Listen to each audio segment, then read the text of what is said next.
허술한 제도 때문에 아픈 아이들이 건강 사각지대로 몰리고 있습니다. 한국일형 소아당뇨협회 김미영 대표 연결해서 아이들 지금 상황 어떤지 직접 물어보도록 하겠습니다. 네, 김 대표님 안녕하십니까? 네, 안녕하세요. 네, 일단 이 소아당뇨를 1형 당뇨라고 부르고 성인 당뇨를 2형이라고 부르더라고요. 성인 당뇨와 네. 어떻게 다른 겁니까? 소아청소년 시기에 발병하는 당뇨라고 하여 소아당뇨라고 불리지만 네. 정식 명칭은 제1형 당뇨병입니다.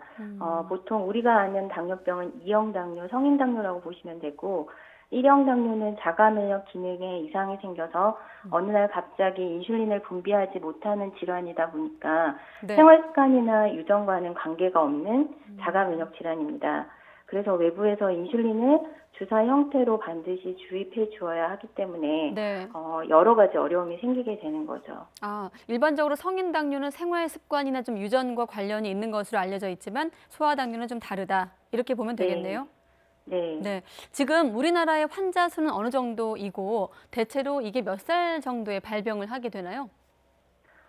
전체 1형 당뇨병 환자 수는 한 4만 명 정도 되고 이 중에 이제 19세 이하 소아 청소년의 경우 유병 인구가 약 4천 명 정도 됩니다. 네. 보통 소아 청소년기에도 발생하지만 네. 전 연령층에서 발생할 수 있고 앞서 말한 바와 같이 2형 당뇨와는 발병 기전이 다르기 때문에 네. 소아 당뇨라는 용어보다는 1형 당뇨라는 용어가 더 정확하다고 할 수 네, 있습니다. 1형 당뇨가 더 정확하고 다시 한번 확인할 게 있는 게 우리나라의 전국적인 환자 수는 4만 명인가요? 네, 약 4만 명 정도라고. 4만 명 네. 정도로. 네, 4만 명 정도로 좀 정정을 좀 해야 되겠습니다. 앞서 4천 명이라고 제가 언급을 했는데 4만 소아 명으로. 청소년은 4천 명이고 이제 네. 성인까지 합해서 4만 명. 네. 네, 소아 청소년은 4천 명이고 전체 당뇨는 4만 명이다. 네, 알겠습니다. 네. 자, 보통 성인 당뇨병의 경우도 평생 관리를 해야 한다 이런 말들을 하는데 소아 당뇨도 비슷한 건가요? 네, 거의 1형 당뇨 역시 아직은 완치가 불가능한 질환이라서 네. 평생 관리를 해야 되고 소아 청소년기부터 발병할 수 있기 때문에 굉장히 유병 기간이 길 수밖에 없고 긴 유병 기간 동안 합병증 없이 건강하게 살기 위해서는 지속적인 치료 및 관리가 중요할 수밖에 없습니다. 네. 그런데 외부에서 인슐린을 주입해 주기 때문에 혈당을 자주 모니터링 해주지 않으면 인슐린 용량에 따라서 저혈당, 고혈당이 빈번히 발생할 수밖에 없고 물론 좋은 음식이나 운동 등이 병행되어야겠지만 혈당 흐름에 따라 적절한 양의 인슐린을 적절한 시간에 주사하는 것이 굉장히 중요하다고 볼 수 있습니다. 적절한 시간에 관리하는 것이 중요하다.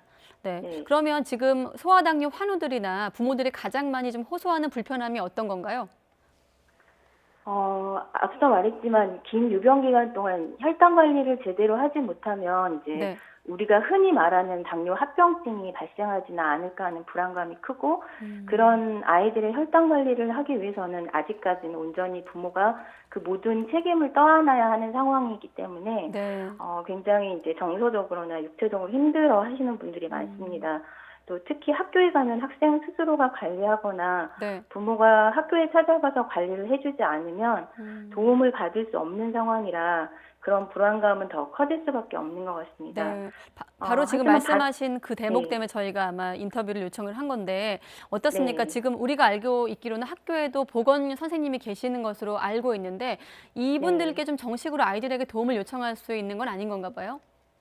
네, 아직까지는 현행법상 도움을 정식으로 요청할 수는 없고 학교 보건법 자체에 인슐린 투약 행위에 대한 부분이 명시되어 있지 않기 때문에 도움을 공식적으로 요청할 수는 없습니다. 그래서 뉴스에 언급된 것처럼 학교 내 소아당뇨 학생들에 대한 보호 가이드라인에도 이런 보건교사들의 인슐린 주사 행위에 대한 언급은 빠져 있습니다. 그래서 결국 어린 학생들이 스스로 주사하거나 부모가 학교에 방문해서 주사를 해줄 수 없는 아이들의 경우에는 학교에서 주사 관련해서 도움을 받을 수 없기 때문에 보호의 사각지대에 있다고 볼 수 있겠습니다. 네, 그럼 앞서 저희 그 리포트 보도에 보면 극히 일부지만 교사에게 도움을 받는 학생도 있다고 하던데 이런 경우는 어떤 교사의 자발적인 그런 건가요?